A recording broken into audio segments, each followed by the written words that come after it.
ఏమిటి బాధాకర విషయం భాగవతంలో అంటే, భాగవతంలో రాధా ఇది న ఉచ్యతే ఎత్ర తత్రాపి ఎత్ర కుత్రాపి రాధా ఇది శబ్దः न वर्तते यदि आगच्छति तर्हि मध्ये मध्ये आराधनं तद्रूपेण राधा शब्दः इत्यागच्छति, परन्तु साक्षात् राधाभावेन राधा शब्दं कुत्रापि वक्तुं न शक्यते ఇది బాధాకర విషయం.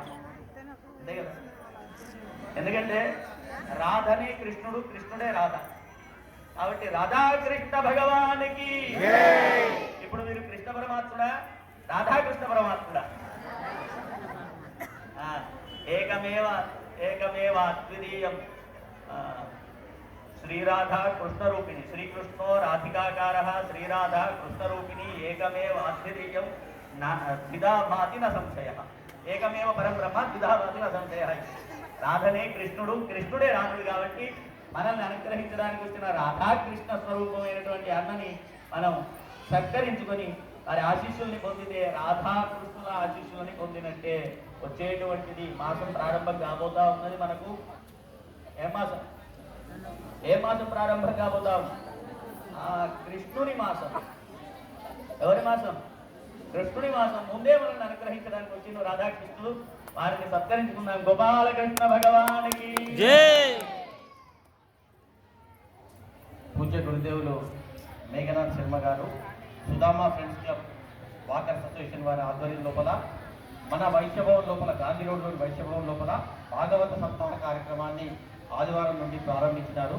మరి అది మళ్ళీ ఆదివారం వరకు ఉదయం సాయంత్రం వారు భాగవతాన్ని మరి వైశ్యభవన్ కూడా సరిపోనంతగా జనం కిక్కించే విధంగా మరి అది సక్సెస్ అవుతుంది. కాబట్టి భక్తులందరూ, అవకాశం ఉన్న వాళ్ళందరూ భాగవతాన్ని విని తరించవలసిందిగా వాసవి కన్యకా పరమేశ్వరి ఆలయ ట్రస్ట్ చైర్మన్గా భక్తజనులందరినీ కోరుకుంటూ, మరి మన ఆహ్వానాన్ని మన్నించి ఇక్కడ ఈరోజు సంకష్ట కార్యక్రమానికి విచ్చేసినటువంటి గురుదేవులు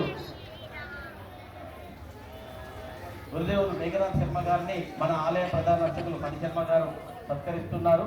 మరి వారు భాగవతాన్ని చాలా మంచిగా విశ్లేషిస్తూ మరి వినసొంపుగా వచ్చిన వాళ్ళు ఒక మిల్లీమీటర్ కదలకుండా కూర్చొని అక్కడ కార్యక్రమాన్ని ఆలోచిస్తున్నారంటే మరి వారి లోపల కృష్ణ భగవానుడు, ఇప్పుడు మన పూజ్య గురుదేవులు మణి శర్మ గారు చెప్పినట్టు ఆ కృష్ణ భగవానుడే మేఘనాథ్ శర్మ గారి రూపంలో మరి వారి చేత ఈ వాక్కులు మనందరికీ వినిపిస్తూ ఈ భాగవతాన్ని వినిపిస్తుంటూ, అదేవిధంగా నేను నిన్న అటెండ్ అయిన, నేను విన్నప్పుడు గురుదేవులు చెప్పింటూ మన నోరు నొచ్చే విధంగా భగవన్నామాన్ని గట్టిగా సంకీర్తన చేయాలంటే ఇవాళ మా గురుదేవులు మణి శర్మ గారిని మీరు వచ్చే ముందు ఒక 10 నిమిషాలు అందరితో సంకీర్తన చేపించవలసిందిగా కోరితే వారి విజ్ఞప్తులు మంచి 10 నిమిషాలు అందరితో గట్టిగా భజన చేయించారు. అదేవిధంగా మరి వారి మాటలు కూడా మరి వారి సందేశాన్ని కూడా మనం విందాం. గురుదేవుల సత్కారం అయిన తర్వాత వారిని మాట్లాడిన తర్వాత అందరూ దర్శనం చేసుకుని మహాప్రసాదాన్ని స్వీకరించవలసిందిగా కోరుతున్నాను. జై గణి జయ. భాగవతంలోనే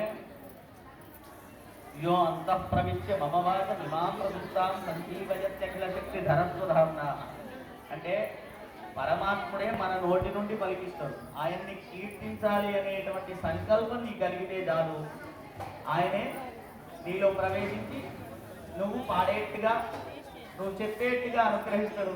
కాబట్టి కృష్ణ పరమాత్ముడు ఆదేశించాడు, అందుకే నీలో ప్రవేశించాడు, మీ చేత మమ్మల్ని ఉద్ధరింపజేశాడు అని మేము అనుకుంటూ మిమ్మల్ని సత్కరించుకునేటువంటి భాగ్యాన్ని మాకు ప్రసాదించాల్సిందిగా వేడుకుంటూ గోపాలకృష్ణ భగవానికి